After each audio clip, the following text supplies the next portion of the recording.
Hello guys, welcome back to my channel রুমাস kitchen. আজ তোমাদের সাথে আমি শেয়ার করতে চলে এলাম চিংড়ি মাছের মালাইকারি। তো চলো আমার সাথে থাকো, রেসিপিটা দেখতে থাকো কীভাবে বানাচ্ছি আমি এটা।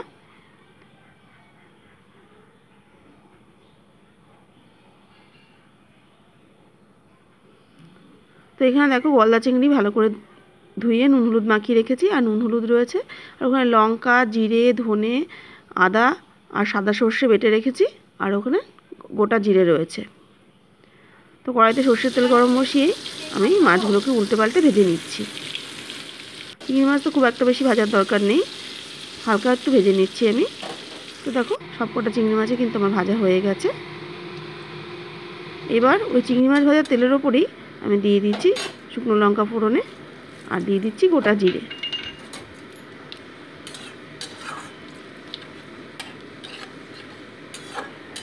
এবার বেটে রাখা মশলাটা আমি এর মধ্যে অ্যাড করে দিচ্ছি, দিয়ে ভালো মতো তেলের মধ্যে নেড়ে চেড়ে আমি মোটামুটি 2 মিনিট এটাকে কষিয়ে নিচ্ছি।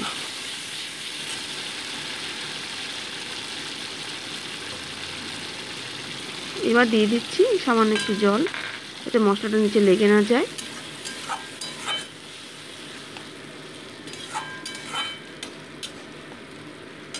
অ্যাড করে দিচ্ছি পরিমাণ মতো নুন হলুদ।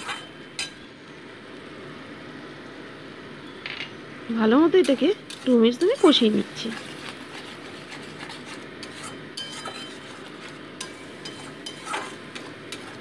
তো দেখো 2 মিনিট পর ফিরে এলাম, মশলাটা কিন্তু আমার কষানো হয়ে গেছে। এবার আমি জল অ্যাড করে দেবো এর মধ্যে। আর এর মধ্যে চিংড়ি মাছের মালাইকারিতে কিন্তু অনেকেই তোমরা নারকেল ব্যবহার করো বা নারকেলের দুধ ব্যবহার করো। আমি এখানে অ্যাসিডিটি হয় দেখে আমি আর নারকেলের দুধটা ইউজ করিনি বন্ধুরা। আমি এখানে সামান্য প্লেন ওয়াটারই ব্যবহার করেছি। দিয়ে মশলার সাথে ভালো করে জলটাকে মিশিয়ে নিচ্ছি। এবার একটা লিড চাপা দিয়ে মোটামুটি 2 মিনিট ওয়েট করছি। তো 2 মিনিট পর ফিরে এলাম, দেখো ঝোলটা কিন্তু আমার ফুটে গেছে।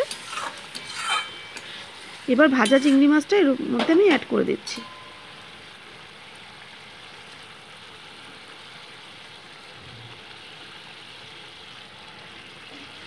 এবার চিংড়ি মাছগুলোকে ভালো করে তো ঝোলের মধ্যে আমি ডুবিয়ে নিচ্ছি।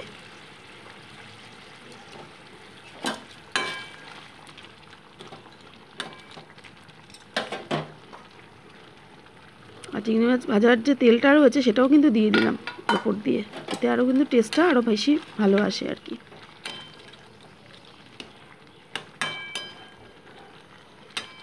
এবার একটা লিড চাপাতে মোটামুটি 5 মিনিট ওয়েট করছি, গ্যাসের ফ্লেমটা লো টু মিডিয়ামে রেখে। তো 5 মিনিট পর ফিরে এলাম, দেখো রান্নাটা কিন্তু প্রায় আমার হয়ে এসছে। তো গার্নিশিংয়ের জন্য এখানে আমি দেশি ধনেপাতা ইউজ করছি। তোমরা তো সবাই জানো দেশি ধনেপাতার গন্ধ কিন্তু একটু আলাদা রকমের হয়, আর খুব মানে সেন্টটা খুব ভালো হয় আর কি। তো সামান্য দিয়ে দিলাম ধনেপাতা। তোমরা এটা সম্পূর্ণই অপশনাল, তোমরা দিলে দিতেও পারো, না চাইলে স্কিপ করতে পারো। লিড চাপাতে মোটামুটি 2 মিনিট ওয়েট করছি। তো 2 মিনিট পর ফিরে এলাম, রান্নাটা কিন্তু আমার হয়ে গেছে। এবার আমি গ্যাসটা অফ করে দেবো। এরকম চিংড়ি মাছের গ্রেভি দিয়ে রাইস বলো বা প্লেন রাইস বা ফ্রাইড রাইস বা পোলাও দারুণ কিন্তু লাগে খেতে। তৈরি হয়ে গেল আমার চিংড়ি মাছের মালাইকারি। সম্পূর্ণ রেসিপিটা তোমাদের কেমন লাগলো আমাকে কিন্তু কমেন্ট বক্সে অবশ্যই জানিও, আর অবশ্যই তোমরা এভাবে ট্রাই করো, আমাকে কিন্তু অবশ্যই জানিও তোমাদের কেমন লাগলো।